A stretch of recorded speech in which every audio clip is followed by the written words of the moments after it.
Hi everyone and welcome back. This is my review of episode 5 of Power Rangers Dino Fury. The episode is called Winning Attitude. And in this episode, which is more sort of themed towards the Green Ranger, we have Izzy, the Green Ranger. She is training for some sort of like a marathon that she has. And the Power Rangers, meanwhile, are trying to look for the two Zords that are missing now for the Green and the Black Ranger. And Solon says that they're somewhere, I guess, nearby, and that she can create some sort of a machine or some detector to see where they are.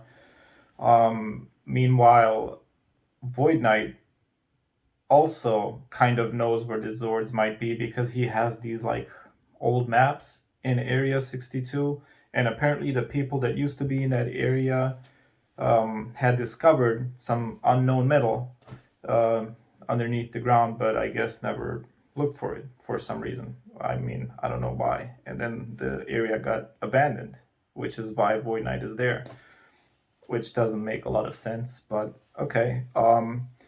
We have a new Sporix, obviously, beast that hatches in this episode. It hatches while Jane and Jayborg are like trying to give this class to these little kids what they should do in case they see a Sporix beast, and then one, shows up.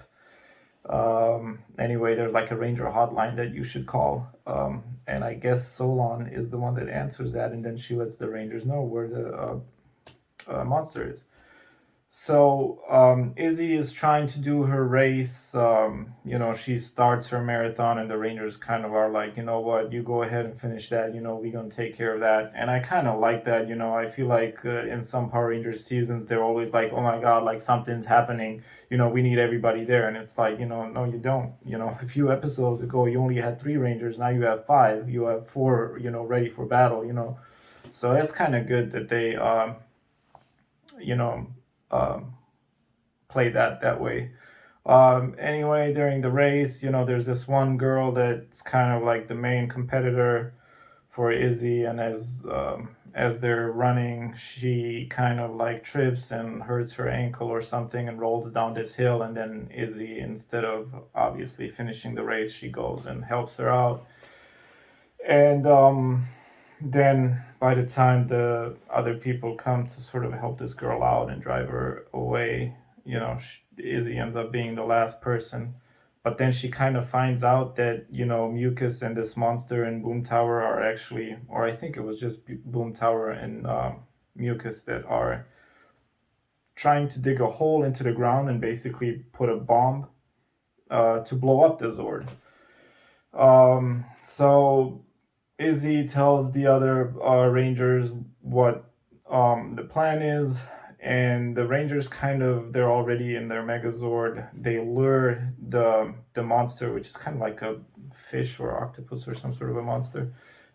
They lure this monster to shoot its cannons to that mountain to basically blast a hole in the mountain, which happens, and then we get the green Tiger Claw Zord that appears.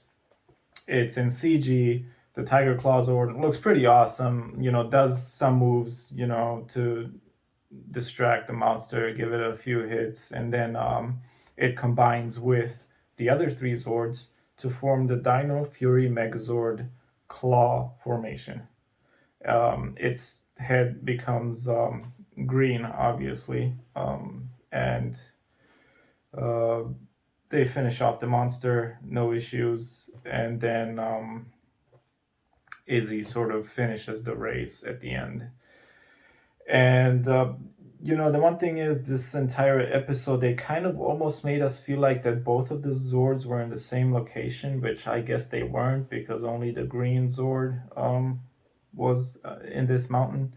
Something that doesn't make quite a lot of sense is why are these other Zords not with the main 3? Why were they lost? And why couldn't the Zord just be called?